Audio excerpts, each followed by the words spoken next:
All right, today we are actually starting another book. It's called Looking for Pythagoras. With this book, we are switching gears away from linear. We are looking at squares and square roots. So for investigation 2.2, it says, try to make this a calculator-free exploration. Now, I understand a lot of you have calculators near you and it makes it so much easier with a calculator, but try to challenge yourself and try to do this without a calculator. So the first one says, find the side lengths of squares with areas 1, 4, 25, and 169 square units. So here we have a square. It says the side equals something, and we don't know that yet, but the area is 1. Now, taking us back, and I'm just writing some notes up here on the top. Area is length times width. Okay, so area, I know it's 1. So what times what equals 1? Well, 1 times 1 equals 1. For the second one, they tell us we have an area of 4. So my area, all the inside of the square is 4. What length times what width would give me an area of 4? I know that 2 times 2 equals 4. Now, when it comes to a square, squares have 4 equal angles and the sides are all the same. So I have to have 2 of the same numbers multiplied together to equal my area. You could also think of area as side times side. I'm going to write this in a separate note, side times side up top. All right, let's try it again. Here they tell us an area of 25. So what times what equals 25? 5. 5 times 5 equals 25. This last example, they tell us as an area of 169. What times what equals 169? Well, my side, and it got cut off here in my typo, so side is 13. 13 times 13 equals 169. The second one says, find the values of the square root of 1. Now, the side length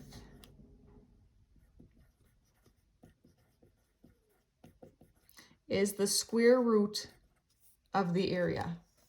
So what 2 numbers multiply together equal to be 1? That'd be 1. 1 times 1 equals 1. The square root of 4. So something times something equals 4. This is 2. 2 times 2 equals 4. Square root of 25. Something times something equals 25. And once again, they're square roots. It has the word square in it, so that means all sides are the equal. So 5 times 5 equals 25. And the square root of 169. So the square root, so what times what equals 169. Once again, we did this above, we 13. So all I did here was I took these pictures and I just changed them into our symbols. So number 1 for part B says, what is the area of a square with a side length of 12 units?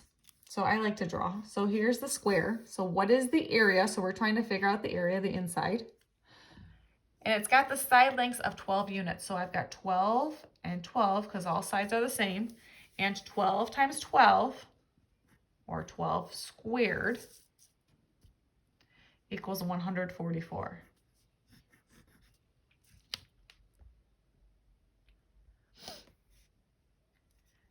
The second example says, what is the area of a square? So once again, we're finding area of a square with side lengths of 2.5. So 2.5 and 2.5. So once again, they want us to try to do this without a calculator. So taking us back to like 5th grade, 2.5 times 2.5. 5 times 5 is 25. 5 times 2 is 10, plus the 2 we carried. So that's 12. Put down a 0. 2 times 5 is 10. 2 times 2 is 4, plus the 1 is 5. So 5, 2, 6. There's one number after the decimal, a second number after the decimal, so I have two numbers after the decimal. So my answer would be 6.25.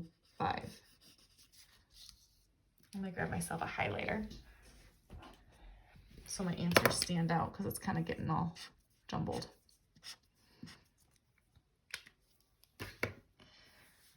All right, number 2 says to find the missing numbers. Now, I have some typos here, or stuff, when I printed this out, it didn't come out. It should say the square root of my box equals 12. So all I have to do is work backwards here, because remember, this is something times something gave me that number. Well, I'm telling you the something is 12. 12 times 12 equals what? Well, 12 times 12 is 144.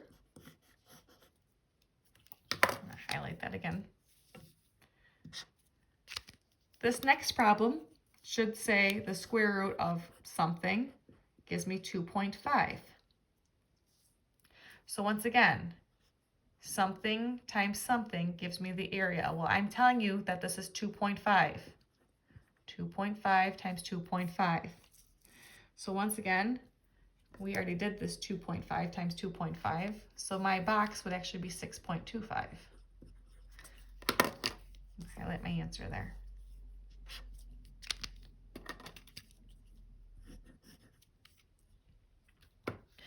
For number 3, it says find x. So something squared equals 121. Now, so this is saying x times x equals 121. So something times something equals 121, and we're dealing with squares, and squares have all sides the same length. Well, I know that 11 times 11 equals 121. Working on those good old multiplication facts. All right, letter B.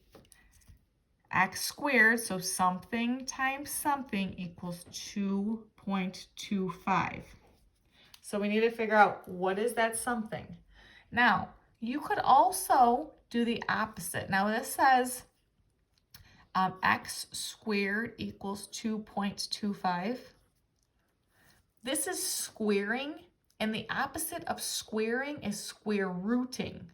So if I square rooted both sides, because remember, whatever you do to one side, you always have to do the other side. That rule still applies. This square root would cancel out that square. So I'm going to cross off that x and that square root symbol, leaving me with my x. And I could do the square root of 2.25. Now, I know it says calculator free, but if you just put square root of 2.25 into your calculator, and I always put this in parentheses, it would give you 1.5.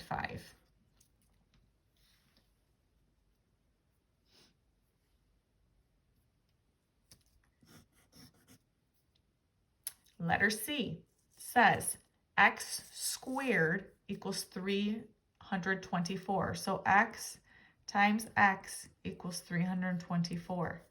So what times what equals 324? Well, if I do this without a calculator, I know that 12 and 12 is 144, so I have to go higher than that.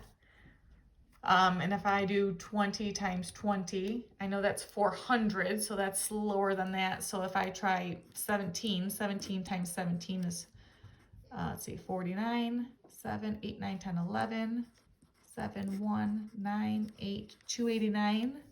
So we have to go higher, 18 times 18.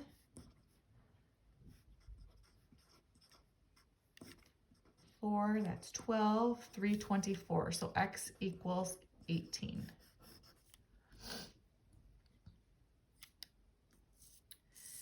Letter D. Now it looks different. It says square root of x equals 121. So they're looking for what times what equals 121. So if I look, and they tell us that something is 121. So 121 times 121. And if we plug in 121 times 121 into our calculator, we would get 14,641. Same thing for E. Square root of x equals 25. or 2.5, I apologize. So this is 2.5 times 2.5. 2.5 times 2.5, we already did all that work up there, is 6.25.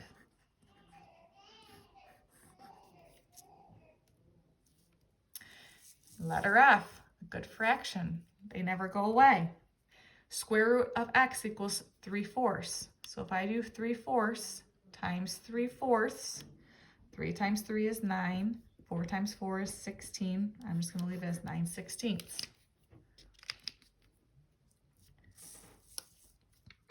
I'm going to skip over this letter, number 4. So I'm going to cross that off, and I'm going to move on to letter C.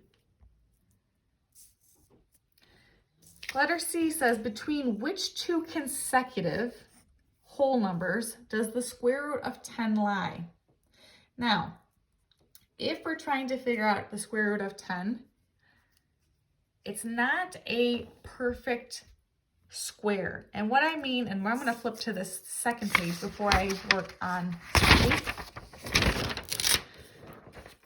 perfect squares. Now, these are called perfect squares. So if I do 1 squared, 1 times 1 is 1, 2 times 2 is 4, 3 times 3 is 9, 4 times 4 is 16, 5 squared is 25, 6 squared, so 6 times 6 is 36, 7 squared, 7 times 7 is 49, 8 squared, 8 times 8 is 64, 9 times 9 is 81, 10 times 10 is 100, 11 times 11 is 121, 12 times 12 is 144, 13 times 13 is 169, 14 times 14 is 196, 15 times 15 is 225. This goes on forever and a day, but I just stopped there. These are called perfect squares.